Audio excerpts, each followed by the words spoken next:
हरिः ओम्। श्रीगुरुभ्यो नमः। श्रीगणेशाय नमः। सृक्तुण्डसामस्वरधियनाद वंशकायाखिलसत्रसन्धे पूर्तेष्टधर्मश्रवणोऽसि देव सनातनात्मन् भगवन् प्रसीद। सभी बंधुओं को जय माता दी। बंधुओं, आज हम भगवान वराह के अवतरण की कथा का श्रवण करेंगे। भगवान वराह के अवतरण की कथा प्रायः 3 चरणों में पूरी होती है, तो इसमें 2-3 कथाओं का समावेश आता है। प्रथम में सनकादियों द्वारा जय विजय को श्राप दिया गया। तदुपरांत हिरण्यकशिपु और हिरण्याक्ष 2 वीर दैत्यों के जन्म तथा अंत में भगवान वराह द्वारा हिरण्याक्ष का उद्धार किस प्रकार से किया गया, यह 3 चरणों की कथा कही गई है। तो संपूर्ण शुद्ध सत्वमय लोक के शिरोभाग में भगवान विष्णु का वैकुंठ धाम स्थित है। वहां वेदांत प्रतिपाद्य धर्ममूर्ति श्री आदि नारायण अपने भक्तों को सुखी करने के लिए शुद्ध सत्वमय स्वरूप धारण करके निरंतर विराजमान रहते हैं। विष्णु प्रिया श्री लक्ष्मी जी वहां चंचलता त्याग कर निवास करती है। उस दिव्य और अद्भुत वैकुंठ धाम में सभी लोग विष्णु रूप होकर रहते हैं और वहां संपूर्ण कामनाओं को त्याग कर अपने धर्म द्वारा उन क्षीराब्धाशायी की आराधना करने वाले परम भागवत ही प्रवेश कर पाते हैं। एक बार की बात है, आसक्ति त्याग कर समस्त लोकों में आकाश मार्ग से विचरण करने वाले चतुर्मुख ब्रह्मा जी के मानस पुत्र सनकादि उक्त अलौकिक वैकुंठ धाम में जा पहुंचे। उनके मन में भगवत दर्शन की लालसा थी। इस कारण वे अन्य दर्शनीय सामग्रियों की उपेक्षा करते आगे बढ़ते हुए 6 ड्योढ़ियां पार कर गए। जब वे 7वीं ड्योढ़ी पर पहुंचे, तब उन्हें हाथ में गदा लिए 2 समान आयु वाले देव श्रेष्ठ दिखलाई जो दे रहे थे। बाजूबंद, कुंडल और किरीट आदि अनेक बहुमूल्य आभूषणों से वे दोनों अलंकृत थे। उनकी 4 श्यामल भुजाओं के बीच वनमाला सुशोभित थी, जिस पर भ्रमर गुंजार कर रहे थे। समदर्शी सनकादि 7वीं ड्योढ़ी में प्रवेश कर ही रहे थे कि श्री भगवान के उन दोनों द्वारपालों ने उन्हें दिगंबर वृत्ति में देखकर उनकी हंसी उड़ाई और बेंत अड़ाकर उन्हें आगे बढ़ने से रोक दिया। सनकादियों ने कहा, तुम भगवान वैकुंठ के पार्षद हो, किंतु तुम्हारी बुद्धि अत्यंत मंद है। तुम तो देव रूपधारी हो, फिर भी तुम्हें ऐसा क्या दिखाई देता है जिससे तुमने भगवान के साथ कुछ भेदभाव के कारण होने वाले भय की कल्पना कर ली। तुम अपनी भेद बुद्धि के दोष से इस वैकुंठ लोक से निकलकर उन पाप पूरित योनियों में जाओ, जहां काम, क्रोध एवं लोभ प्राणियों के ये 3 शत्रु निवास करते हैं। ऐसा सुनकर उन पार्षदों ने सनकादियों से कहा, भगवान, हमने निश्चय ही अपराध किया है। सनकादि के दुर्निर्वार श्राप से व्याकुल होकर दोनों पार्षद उनके चरणों में लौटकर अत्यंत दीन भाव से प्रार्थना करने लगे। आपके दंड से हमारे पाप का प्रक्षालन हो जाएगा, किंतु आप इतनी कृपा करें कि अधमाधम योनियों में जाने पर भी हमारी भगवत स्मृति बनी रहे। इधर भगवान श्री पद्मनाभन जी को जब विदित हुआ कि हमारे पार्षदों ने सनकादि का अनादर किया है, तब वे तुरंत लक्ष्मी जी के साथ वहां पहुंच गए। समाधि के विषय भुवन मोहन चतुर्भुज विष्णु ने अचिंत्य अनंत सौंदर्य राशि के दर्शन कर सनकादियों की विचित्र दशा हो गई। वे अपने को संभाल ना सके और करुणा सिंधु भगवान कमल नयन के चरणारविंद मकरंद से मिली तुलसी मंजरी की अलौकिक गंध से उनके मन में खलबली उत्पन्न हो गई। तेवा अमुष्य वदनासित पद्मकोशम उद्विक्ष्य सुंदरतराधर कुंदहासम लब्धाशिषः पुनर्वेक्ष्य तदीयमङ्घ्रि द्वन्द्वं नखारुणमणि श्रयणं निदध्युः। भगवान का मुख नील कमल के समान था, अति सुंदर अधर और कुंद कली के समान मनोहर हास्य से उसकी शोभा और भी बढ़ गई थी। उनकी झांकी करके वे कृतकृत्य हो गए और फिर पद्म राग के समान लाल लाल नखों से सुशोभित उनके चरण कमल देखकर वे उन्हीं का ध्यान करने लगे। फिर प्रभु के प्रत्यक्ष दर्शन का परम सौभाग्य प्राप्त कर वे निखिल सृष्टि नायक की स्तुति और उनके मंगलमय चरण कमलों में प्रणाम करने लगे। मुनियों, वैकुंठ निवास श्री हरि ने उनकी प्रशंसा करते हुए कहा, ये जय विजय मेरे पार्षद है। इन्होंने आपका अपराध किया है, आपने इन्हें दंड देकर उचित ही किया। ब्राह्मण मेरे परम आराध्य है।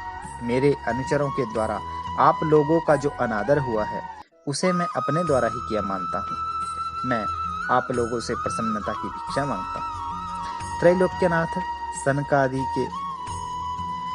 सनकादि ने प्रभु की अर्थपूर्ण और सारयुक्त गंभीर वाणी को सुनकर उनका गुणगान करते हुए कहा, आप सत्वगुणी खान और संपूर्ण जीवों के कल्याण के लिए सदा उत्सुक रहते हैं। इन द्वारपालों को आप दंड अथवा पुरस्कार दें। हम विशुद्ध हृदय से आपसे सहमत हैं। या हमने क्रोधवश इन्हें शाप दे दिया, इसके लिए हमें ही दंडित करें, हमें सहर्ष स्वीकार है। मुनियों, दयामय प्रभु ने सनकादि से अत्यंत स्नेहपूर्वक कहा, आप सत्य समझिए, आपका यह शाप मेरी ही प्रेरणा से हुआ है। ये दैत्य योनियों में जन्म तो लेंगे, किंतु क्रोधावेश से बड़ी एकाग्रता के कारण शीघ्र ही मेरे पास लौट आएंगे। सनकादि ऋषियों ने प्रभु की अमृतमयी वाणी से आप्यायित होकर उनकी परिक्रमा की और उनके त्रैलोक्य वंदित चरणों में प्रणाम करके उनकी महिमा का गान करते हुए लौट गए। तुम लोग निर्भय हो जाओ। प्रभु ने ऋषियों के प्रस्थान के अनंतर अपने अनुचरों से कहा, तुम्हारा कल्याण होगा। मैं सर्वसमर्थ होकर भी ब्रह्म तेज की रक्षा चाहता हूँ। यही मुझे अभिष्ट है। एक बार मेरे योग निद्रा में स्थिर होने पर तुम दोनों ने द्वार में प्रवेश करती हुई लक्ष्मी जी को रोका था। उस समय उन्होंने क्रुद्ध होकर पहले ही तुम्हें शाप दे दिया था। अब दैत्य योनि में मेरे प्रति अत्यधिक क्रोध के कारण तुम्हारी जो एकाग्रता होगी, उससे तुम विप्र तिरस्कार जनित पाप से मुक्त होकर कुछ ही समय में मेरे पास लौट आओगे। श्री भगवान के पधारते ही सूरश्रेष्ठ जय विजय ब्रह्म शाप के कारण भगवान के उस श्रेष्ठ धाम में ही श्रीहीन हो गए और उनका सारा गर्व चूर्ण हो गया। लीलामयी प्रभु की लीला के फल स्वरूप तपस्वी मरीचि नंदन कश्यप मुनि जब खीर की आहुतियों द्वारा अग्निजिह्व भगवान की उपासना कर सूर्यास्त देख अग्निशाला में ध्यान मग्न बैठे थे कि उनकी पत्नी दक्षपुत्री दिति देवी उनके समीप पहुंचकर सर्वश्रेष्ठ संतान प्राप्त करने की कामना व्यक्त करने लगी। महर्षि कश्यप ने उनकी इच्छा पूर्ति का आश्वासन देते हुए असमय की ओर संकेत किया, पर दिति अपनी कामना पूर्ति के लिए हठ करती ही जा रही थी। तो स्त्री हठ है। शास्त्रों में कहा है, चत्वारि खलु कार्याणि संध्या काले विवर्जयेत्, आहारं मैथुनं निद्रां स्वाध्यायं च चतुर्थकम। शास्त्र कहते हैं में 4 कार्य नहीं करने चाहिए। वह 4 कार्य क्या है? आहारम, भोजन, संध्या के समय भोजन नहीं करना चाहिए। मैथुनम, पुरुष और स्त्री का संसर्ग नहीं होना चाहिए संध्या के समय। निद्रा, संध्या के समय निद्रा भी नहीं करनी चाहिए। स्वाध्यायंच चतुर्थकम, और संध्या के समय स्वाध्याय, अध्ययन, पढ़ाई नहीं करनी चाहिए। इन 4 कार्यों को, भोजन, मैथुन, निद्रा और स्वाध्याय को संध्या में नहीं करना चाहिए। इसी के लिए भगवान कश्यप ने दिति के निवेदन को स्वीकार नहीं किया। किंतु महर्षि कश्यप जब सब प्रकार से समझाकर थक गए, किंतु उनकी पत्नी का दुराग्रह नहीं टला, तब विवश होकर इसे भगवान की लीला समझकर उन्होंने मन ही मन सर्व अंतर्यामी प्रभु के चरणों में प्रणाम किया और एकांत में जाकर दिति की कामना की पूर्ति की। और फिर स्नानोपरांत यज्ञशाला में बैठकर 3 बार आचमन किया और सायंकालीन संध्या वंदन करने लगे। संध्या वंदन आदि कर्म से निवृत्त होकर महर्षि कश्यप ने देखा कि उनकी सहधर्मिणी दिति भयवश थर-थर कांप रही है और अपने गर्भ के लौकिक तथा पारलौकिक उत्थान के लिए प्रार्थना कर रही है। तब भगवान कश्यप ने कहा, तुमने चतुर्विध अपराध किया है। एक तो कामासक्त होने के कारण तुम्हारा चित्त मलिन था, दूसरे वह असमय था, तीसरे तुमने मेरी आज्ञा का उल्लंघन किया और चौथा तुमने रुद्र आदि देवताओं का तिरस्कार किया है। इस कारण तुम्हारे गर्भ से 2 अत्यंत अधम और क्रूर कर्मा पुत्र उत्पन्न होंगे। उनके कुकर्मों एवं अत्याचारों से महात्मा पुरुष क्षुब्ध एवं धरित्री व्याकुल हो जाएगी। वे इतने पराक्रमी और तेजस्वी होंगे कि ब्रह्म तेज से भी वे प्रभावित नहीं होंगे। उनका उद्धार करने के लिए स्वयं नारायण को पृथक पृथक अवतार ग्रहण करेंगे। तुम्हारे दोनों पुत्रों की मृत्यु प्रभु के हाथों ही होगी। भगवान चक्रपाणि के हाथों मेरे पुत्रों का अंत होगा, यह मैं भी चाहती। कुछ संतोष के साथ दिति बोली, ब्राह्मणों के शाप से उनकी रक्षा हो जाए, क्योंकि ब्राह्मण शाप से दग्ध प्राणी पर तो नारकीय जीव भी दया नहीं करते। मेरे पुत्रों के कारण लक्ष्मी वल्लभ श्री विष्णु का अवतार होगा, यह अत्यंत प्रसन्नता की बात है। यद्यपि वे प्रभु भक्त नहीं होंगे, इस बात का मुझे दुख है। दिति देवी का सर्वेश्वर प्रभु के प्रति सम्मान का भाव देखकर महामुनि कश्यप संतुष्ट हो गए। उन्होंने कहा, देवी, तुम्हें अपने कर्म के प्रति पश्चाताप हो रहा है। शीघ्र ही तुम्हारा विवेक जागृत हो गया और भगवान विष्णु, भूत भावन शिव तथा मेरे प्रति भी तुम्हारे मन में आदर का भाव दिख रहा है। इस कारण तुम्हारे एक पुत्र के 4 पुत्रों में एक श्री भगवान का अनन्य भक्त होगा। वह श्री भगवान का अत्यंत प्रीति भाजन होगा और भक्तजन उसका सदा गुणगान करते रहेंगे। तुम्हारे उस पौत्र का कमल नयन हरि का प्रत्यक्ष दर्शन होगा। मेरा पौत्र श्री नारायण प्रभु का भक्त होगा तथा मेरे पुत्रों के जीवन का अंत श्रीहरि के द्वारा होगा। ऐसा जानकर दिति का मन उल्लास से भर गया। किंतु अपने पुत्रों के द्वारा सुर समुदाय के कष्ट की कल्पना कर उन्होंने अपने पति के तेज को 100 वर्षों तक उदर में ही रखा। उस गर्भस्थ तेज से लोकों में सूर्यादि का तेज क्षीण होने लगा। इंद्रादि लोकपाल सभी तेजोहत हो गए। दीति का गर्भ चतुर्दिक अंधकार फैलाता हुआ बढ़ता जा रहा था। इस समय दक्षसुता दीति के उदर में महर्षि कश्यप का तेज है। विधाता ने अपने मानस पुत्र सनकादि के द्वारा वैकुंठ धाम में श्री नारायण के पार्षद जय विजय को दिए हुए श्राप का वृत्तांत सुनाते हुए कहा, और उसमें श्री नारायण के उन दोनों पार्षदों ने प्रवेश किया है। उन दोनों दैत्यों के तेज के सम्मुख ही तुम सबका तेज मलिन पड़ गया है। इस समय लीलाधर श्रीहरि की यही इच्छा प्रतीत होती है। वे सृष्टि स्थिति संहारकारी श्रीहरि ही हम सबका कल्याण करेंगे। शंका निवारण हो जाने के कारण देवगण श्री भगवान का स्मरण करते हुए स्वर्ग के लिए प्रस्थित हुए। मेरे पुत्र उपद्रवी होंगे और उनसे सत्पुरुषों को कष्ट होगा, यह आशंका दीति के मन में बनी रहती थी। इस कारण 100 वर्ष पूरा हो जाने के उपरांत उन्होंने 2 जुड़वां पुत्रों को उत्पन्न किया। उन दैत्यों के ने धरती पर पैर रखते ही पृथ्वी, आकाश और स्वर्ग में अनेकों उपद्रव होने लगे। अंतरिक्ष तिमिराच्छन्न हो गया और बिजली चमकने लगी। पृथ्वी और पर्वत कांपने लगे। भयानक आंधी चलने लगी। सर्वत्र अमंगल सूचक शब्द और प्रलयकारी दृश्य दृष्टिगोचर होने लगे। सनकादि के अतिरिक्त सभी जीव भयभीत हो गए। उन्होंने समझा कि अब संसार का प्रलय होने ही वाला है। वे दोनों दैत्य जन्म लेते ही पर्वताकार एवं परम पराक्रमी हो गए।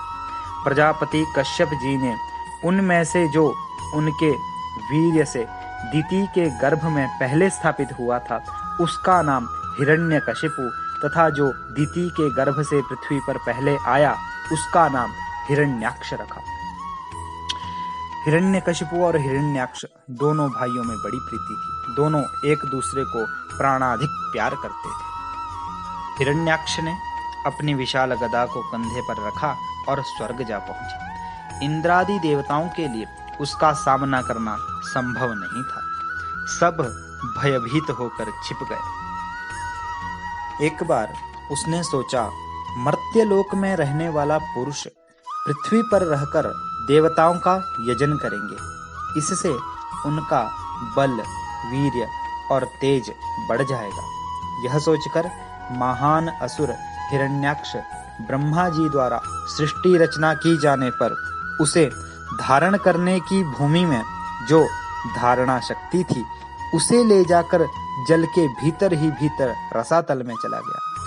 आधार शक्ति से रहित होकर पृथ्वी भी रसातल में ही चली गई। मदोन्मत्त हिरण्याक्ष ने देखा कि उसके तेज के सम्मुख सभी देवता छिप गए हैं। तब वह महाबलवान दैत्य जल क्रीड़ा के लिए गंभीर समुद्र में घुस गया। उसे देखकर वरुण के सैनिक जलचर भयवश दूर भाग गए।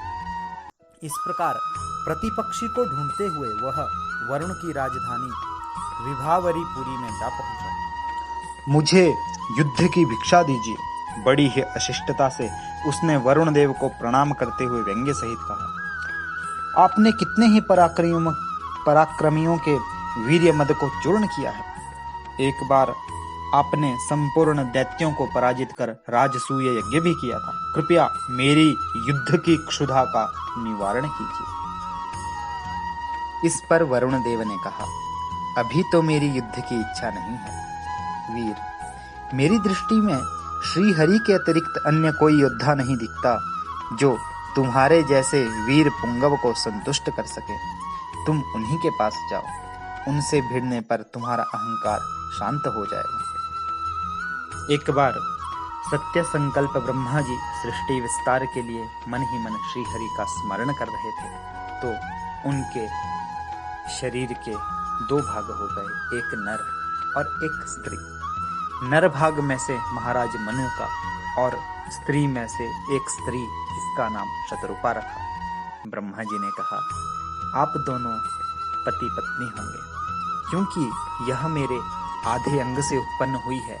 और आधे अंग से तुम, इसलिए यह तुम्हारी अर्धांगिनी होगी। दोनों ने ब्रह्मा जी को प्रणाम किया और उनसे उनकी आज्ञा जानी।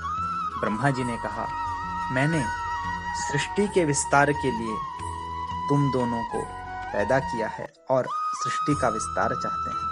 ऐसा जान करके मनु जी ने कहा, प्रभु, सृष्टि के विस्तार के लिए हमें कोई उचित स्थान बताइए, क्योंकि पृथ्वी तो रसातल में जाकर के पहुंच गई है। अथाह जल में डूबी हुई पृथ्वी को कैसे निकालूं? इस प्रकार चतुर्मुख ब्रह्मा जी विचार करने लगे। फिर उन्होंने सोचा, जिन श्रीहरि के संकल्प से मेरा जन्म हुआ है वे ही सर्वसमर्थ है। सर्वांतरमयी सर्वलोक महेश्वर प्रभु की स्मृति होते ही अकस्मात पद्मयोनि के नासा छिद्र से अंगुष्ठ के बराबर एक श्वेत वराह शिशु निकला। विधाता उसकी ओर आश्चर्यचकित हो देख ही रहे थे कि वह तत्काल विशाल हाथी के बराबर हो गया। बोलो वराह भगवान की जय। बड़ा शरीर होते ही वह चतुर्दिक देखने लगे और हर जगह गर्जना करने लगे। उस समय मुनिगण प्रभु की प्रसन्नता के लिए उनकी स्तुति कर रहे थे। वराह भगवान का बड़ा ही अद्भुत एवं दिव्य स्वरूप था। उत्क्षिप्त वालः खचरः कठोरः सटा विधुन्वन् खररोमशत्वक् खुराहताभ्रः सितद्रंष्ट्रैक्षा ज्योतिर्बभासे भगवान् महिध्रः घ्राणेन पृथिव्याः पदवीं विजिघ्रन् क्रोडापदेशः स्वयमध्वरांगः करालद्रष्ट्रोऽप्यकरालदृग्भ्यामुद्वीक्ष्य विप्रान् गृणतो विशत्कम्। यद्यपि वे बड़े ही क्रूर जान पड़ते थे, तथापि अपनी स्तुति करने वाले मरीचि आदि मुनियों की ओर बड़ी सौम्य दृष्टि से निहारते हुए उन्होंने जल में प्रवेश किया। महासागर से ऊंची ऊंची लहरें उठने लगी। समुद्र जैसे व्याकुल होकर आकाश की ओर जाने लगा। भगवान वराह बड़े वेग से जल को चीरते हुए रसातल में पहुंचे। वहां उन्होंने संपूर्ण प्राणियों की आश्रयभूत पृथ्वी को देखा। पृथ्वी ने भगवान वराह की स्तुति की। नमस्ते पुंडरीकाक्ष शंख चक्र गदाधर मामुद्धरास्माद्य त्वं त्वत्तोऽहं पूर्वमुत्थिता। धरित्री की स्तुति सुनकर भगवान वराह ने घर घर शब्द से गर्जना की और ततः समुत्क्षिप्यधरां स्वदृष्ट्या महावराहः स्फुटपद्मलोचनः रसातलादुत्पलपत्रसन्निभः समुत्थितो नीलैवाचलो महान्। फिर विकसित कमल के समान नेत्रों वाले उन महावराह ने अपनी दाढ़ों से पृथ्वी को उठा लिया और वे कमल दल के समान श्याम तथा नीलाचल के सदृश विशाल काय भगवान रसातल से बाहर निकले। उधर वरुण देव द्वारा अपने प्रतिपक्षी का पता जानकर हिरण्याक्ष व्याकुल होकर के श्री हरि का पता बताने का अनुरोध करने लगा। तो वह हिरण्याक्ष नारद के पास पहुंचा। नारद जी ने कहा कि श्री हरि ने तो अभी अभी श्वेत वराह रूप धारण किया है और उन्होंने समुद्र में प्रवेश किया है। हिरण्याक्ष उनके पीछे रसातल की ओर चल पड़ा तो उसने देखा कि प्रभु पृथ्वी को लेकर के ऊपर की ओर आ रहे हैं। प्रभु ने पृथ्वी को जल के ऊपर लाकर व्यवहार योग्य स्थल पर स्थापित कर उसमें अपनी आधार शक्ति का संचार किया। उस समय हिरण्याक्ष ने प्रभु को युद्ध के लिए ललकारा। प्रभु ने भी कहा, हे हिरण्याक्ष, तुम अपने मन की पूरी कर लो। फिर तो वीरवर हिरण्याक्ष एवं भगवान वराह में भयानक संग्राम हुआ। दोनों के वज्रतुल्य शरीर गदा की चोट से रक्त से सन गए। हिरण्याक्ष और माया के वराह रूप धारण करने वाले भगवान यज्ञमूर्ति का युद्ध देखने मुनियों सहित ब्रह्मा जी वहां पहुंच गए। उन्होंने प्रभु से प्रार्थना की, प्रभु शीघ्र इसका वध कर दीजिए। विधाता के भोलेपन पर श्री भगवान ने मुस्कुराकर उनकी प्रार्थना स्वीकार कर ली। अब अत्यंत शूर हिरण्याक्ष से प्रभु का भयानक संग्राम हुआ। अपने किसी अस्त्र शस्त्र तथा छल छद्म का आदि वराह पर कोई प्रभाव न पड़ता देख हिरण्याक्ष श्रीहत होने लगा। अंत में श्री भगवान ने हिरण्याक्ष की कटनी पर एक तमाचा मारा। हिरण्याक्ष की कनपट्टी पर एक तमाचा मार के श्री भगवान ने यद्यपि तमाचा उपेक्षा से मारा था, किंतु उसकी चोट से हिरण्याक्ष के नेत्र बाहर निकल आए। वह घूमकर कटे वृक्ष की तरह धराशायी हो गया और उसके प्राण पखेरु उड़ गए। ऐसी दुर्लभ मृत्यु किसे प्राप्त होती है? ब्रह्मादि देवताओं ने हिरण्याक्ष के भाग्य की सराहना करते हुए कहा, मिथ्या उपाधि से मुक्ति प्राप्त करने के लिए योगिंद्र मुनिंद्र जिन महामहिम परमेश्वर का ध्यान करते हैं, उन्हीं के चरण प्रहार से उनका मुख देखते हुए इस दैत्यराज ने अपने प्राण त्याग दिए हैं। धन्य है। विहाय रूपम वराहम तीर्थे कोकेति विश्रुते वैष्णवानां हितार्थाय क्षेत्रम तद्दुक्तमुत्तमम्। फिर प्रभु ने वैष्णवों के हित के लिए कोकामुख तीर्थ में वराह रूप का त्याग किया। वह वराह क्षेत्र उत्तम एवं गुप्त तीर्थ है। पृथ्वी के उसी पुनः प्रतिष्ठा काल से इस श्वेत वराह कल्प की सृष्टि का प्रारंभ हुआ। हम श्वेत वराह कल्प में अभी विचरण करते हैं। तो बंधुओं, यह थी भगवान के वराह अवतार की पुण्य कथा, भगवान के लीलावतारों की कथा। आशा करता हूँ आपने कथा का रसापान किया होगा, रसास्वाद किया होगा। आप मुझे कमेंट बॉक्स में बता सकते हैं आपको यह रसास्वाद कैसा लग रहा है। हम शीघ्र ही भगवान के अगले लीलावतार की कथा को सुनेंगे। तब तक के लिए जय माता दी सभी भक्तगणों को।